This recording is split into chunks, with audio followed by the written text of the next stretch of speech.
करवा चौथ का व्रत। यह व्रत कार्तिक मास के कृष्ण पक्ष की चतुर्थी को किया जाता है। इस व्रत को करवा चौथ का व्रत कहा जाता है।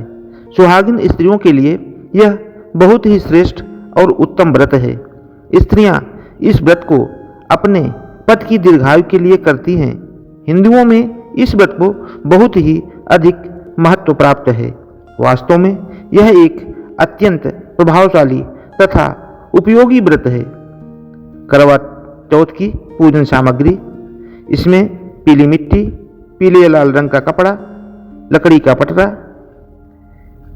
कटवा जो कि मिट्टी का होता है, करवा, खाड़ या चीनी का, रोली, सिंदूर, कलावा, दीपक, रुई, घी, धूप बत्ती, कपूर, फूलमाला, पान, पंचमेवा, पंचामृत, मौसम के अनुसार फल, पेड़ा अथवा बतासा, गंगा जल और चावल।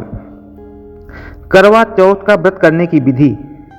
इस दिन सुहागिन स्त्री को प्रातःकाल ही घर की साफ सफाई करके स्नान आदि से निवृत्त होकर के प्रसन्न पूर्वक अपने घर में रुकना चाहिए, बैठना चाहिए।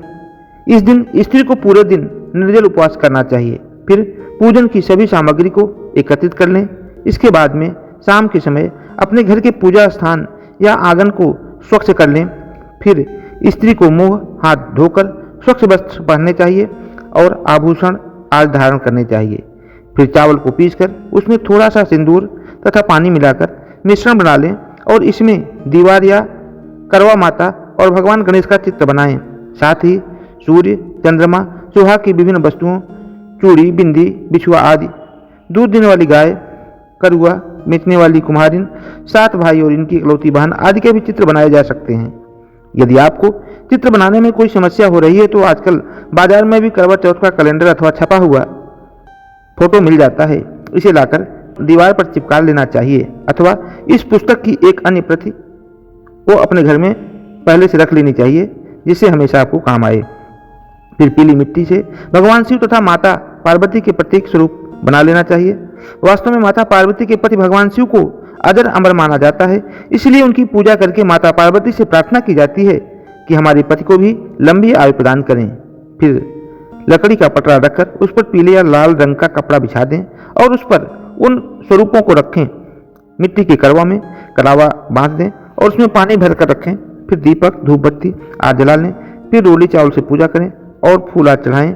इसके बाद में फल, मिठाई, मेवा आदि समर्पित करें। खाड़ या चीनी का बना हुआ करवा भी वहीं लाकर रख लें। यदि एक से अधिक महिलाएं एक साथ मिलकर पूजन कर रही हैं तो सभी महिलाओं को मिट्टी का करवा और खाड़ का करवा अपना अपना अलग अलग लाना चाहिए। शेष पूजन सामग्री को अलग अलग लाने की आवश्यकता नहीं है। फिर कोई एक महिला करवा चौथ की व्रत कथा को पढ़कर सुनाए और शेष महिलाएं शांतिपूर्वक बैठ करके उसे सुने। इसके बाद में सभी महिलाएं मिलकर जोर से जयकारा लगाएं। करवा माता की जय, भगवान भोलेनाथ की जय, माता पार्वती की जय, भगवान गणेश की जय। इसके बाद कपूर जलाकर आरती गाते हुए आरती कहनी चाहिए। इसके बाद में सभी महिलाओं को अपने से बड़ी महिलाओं के पैर छूकर आशीर्वाद लेना चाहिए।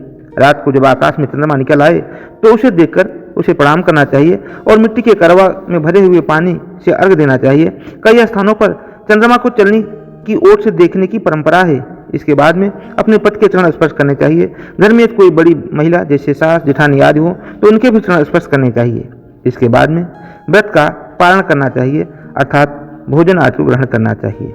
खाड़ या चीनी वाले करवा को घर की बड़ी महिला सदस्य जैसे सास, जेठानी आदि को भेंट करना चाहिए। इसे बायना देना कहते हैं। वह इसे खा सकती है। पूजन के समय चढ़ाए गए फल, मिठाई आदि को किसी मंदिर में भेज देना चाहिए अथवा गरीब बच्चों को दे देना चाहिए। इस प्रकार से यह व्रत पूर्ण होता है। करवा चौथ के व्रत का महात्म्य क्या है? इस व्रत को करने से करवा माता अत्यंत प्रसन्न होती हैं और अति उत्तम फल प्रदान करती हैं। इस व्रत को करने से स्त्री के पति को लंबी आयु की प्राप्ति होती है। उनके सभी प्रकार के रोग शोक दूर हो जाते हैं। इस व्रत के प्रभाव स्वरूप पति पत्नी का प्रेम अस्थायी बना रहता है और उनका दाम्पत्य जीवन अत्यंत सुखी हो जाता है। इस व्रत के प्रभाव स्वरूप उत्तम संतान की प्राप्ति होती है और इस प्रकार से वंश की वृद्धि होती है। इस व्रत को करने से धन धान्य, विद्या, बुद्धि आदि की प्राप्ति होती है। इस व्रत को करने से परिवार में सदैव सुख शांति बनी रहती है। इस प्रकार से यह व्रत समस्त मनोकामनाएं पूरी करने वाला और अति उत्तम फल को देने वाला है।